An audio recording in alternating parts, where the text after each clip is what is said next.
Hello, good morning बच्चों। बेटा, हम में से काफ़ी बच्चों में, और बच्चों में क्या, आप ये मानकर चलो कि 99.99% लोगों में एक प्रवृत्ति होती है कि वो अपने जीवन में आने वाले जितने भी दुख हैं उन सभी को लेकर बहुत विचलित हो जाते हैं और हमेशा एक नेगेटिव फीलिंग अपने अंदर भर लेते हैं।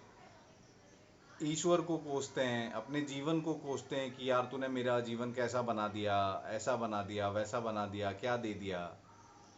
और इस कारण से फिर ऑब्वियसली हमारी इफ़िशिएंसी तो कम होती ही है, बाकी हमारा जो हैप्पीनेस इंडेक्स है लाइफ का वो भी गिर जाता है।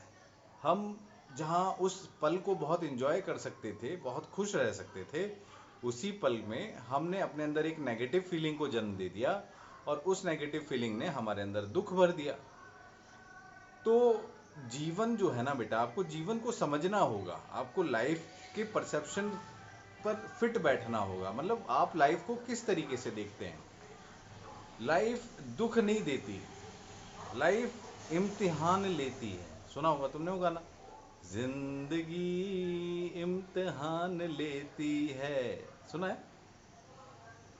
एक छोटा सा बच्चा होता है बच्चों, वो ऐसे ही हम सभी की तरह बहुत परेशान रहता है, ईश्वर को रोज कोसता है कि यार तूने इतना दुख दे दिया मुझे, तूने मुझे इतना, मतलब मेरे जीवन में ये हो गया वो हो गया। जब भी उसके कोई दुख आता है वो अपने ईश्वर को कोसने लगता है।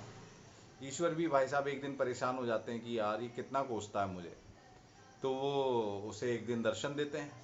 दर्शन देते हैं तो पूछते हैं, बेटा तुझे क्या परेशानी है, तू इतना क्यों परेशान है, दुख तो सबके जीवन में है। वो कहता, नहीं आपने मेरे जीवन में कुछ स्पेशल डाले है ना, और इतने सारे दुख डाल दिए हैं और मैं परेशान रहता हूँ।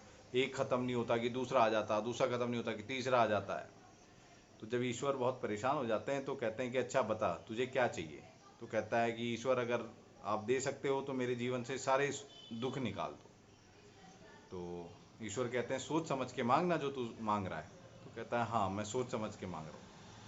तो ईश्वर कहते हैं ठीक है तथास्तु, और ईश्वर अंतर ध्यान हो जाते हैं। बच्चा बड़ा खुश होता है कि लो यार मेरे जीवन से तो सारे दुख निकल गए। दुख निकल गए तो अब बस अब मैं खुशी खुशी रह जाएगी, सुख ही सुख बचेंगे।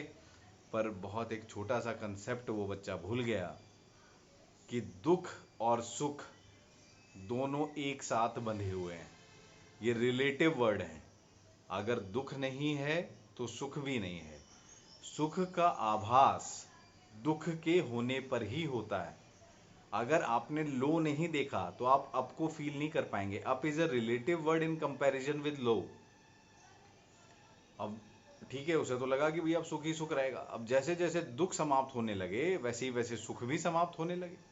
तो उसका जो जीवन है एक नीरस जीवन की तरफ बढ़ने लगा। कोई रस ही नहीं है, ना सुख का रस है ना दुख का रस है। तो अब मोनोटोनस हो गया, कुछ हो ही नहीं रहा लाइफ में। हम एक ऐसी पिक्चर देखने पहुंच गए जिसमें कोई घटनाएं नहीं घट रही, बस एक हैप्पी फैमिली दिखा रहे हैं, बस वही हैप्पी फैमिली लास्ट तक चल रही है। तो देखोगे आप उस पिक्चर को? नहीं ना। हम तो क्या देखने जाते हैं, हम स्टोरी देखने जाते हैं। हम ये देखने जाते हैं कि भाई कितने फ्लक्चुएशंस है, कितनी बढ़िया स्टोरी है।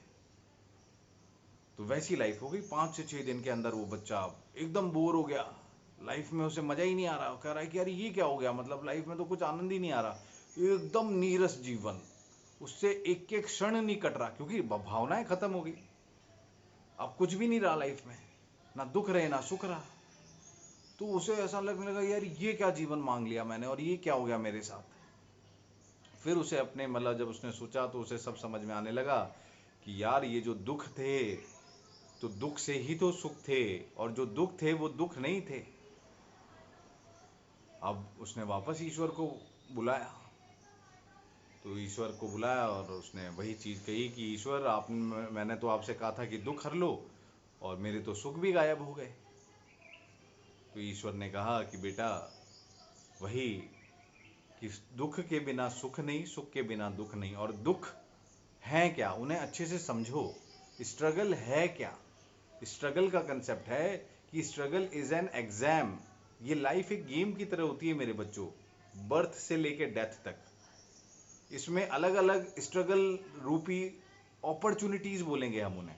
अपॉर्चुनिटीज हमारे सामने आती हैं, और अगर आप उन अपॉर्चुनिटीज को बाईपास करते हैं, यानी उन प्रॉब्लम से बचकर निकलना चाहते हैं, तो वो अपॉर्चुनिटी अपने अंदर एक ज्ञान समाहित करके रखती है, अपने अंदर एक एनालाइजेशन रखती है, अपने अंदर एक एक्सपीरियंस रखती है। तो अगर आप उस प्रॉब्लम को टैकल नहीं करते हो बाईपास करते हो तो आप उस ज्ञान से वंचित रह जाते हो। वो एक्चुअली एक कंसेप्ट है, वो लाइफ के टीचिंग का एक तरीका है। जिसने जन्म लिया है उसकी एकदम अंत तो होना ही है, तो ये गेम तो एंड होना ही है। तो हम वो क्या चीज़ है जो अपने साथ लेकर जाते हैं। कई बार ये सवाल आता है कि हम मरने के बाद क्या लेकर जाते हैं। बेटा, हमारी सोसाइटी में ये कथन है या हिंदुइज्म में ये चीज़ मानी भी जाती है कि हम री इनकारनेशंस होते हैं हमारे। हम हर बर्थ के बाद दूसरा बर्थ लेते हैं, फिर ऐसे हम कई जन्म ले चुके हैं, और हर जन्म से हम एक ज्ञान की दृष्टि जो परसेप्शन रूपी हम अपने अंदर बसाते हैं और उसे अगले जन्म में कैरी करते हैं।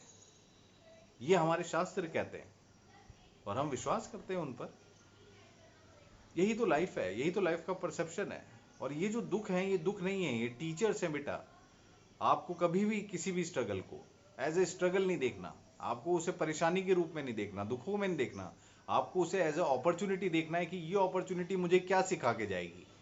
जितनी बड़ी अपॉर्चुनिटी उतना बड़ा ज्ञान, जितना बड़ी समस्या, जितनी बड़ी प्रॉब्लम, हम उसे कहते हैं अच्छी प्रॉब्लम, उतना बड़ा ज्ञान आपको मिलने वाला है। आपको बस उसमें लगे रहना होता है और एक पॉजिटिव एटीट्यूड के साथ लगे रहना होता है। अब चाहे प्रॉब्लम आपके सब्जेक्ट की हो या लाइफ की। समझ रहे हो बच्चों? चलो, तो आज के लिए ये एक छोटा सा एक विचार का बूस्ट सेशन था। उम्मीद है कि आप समझे होगे कि मैं क्या कहना चाह रहा हूँ। ठीक है, थैंक यू।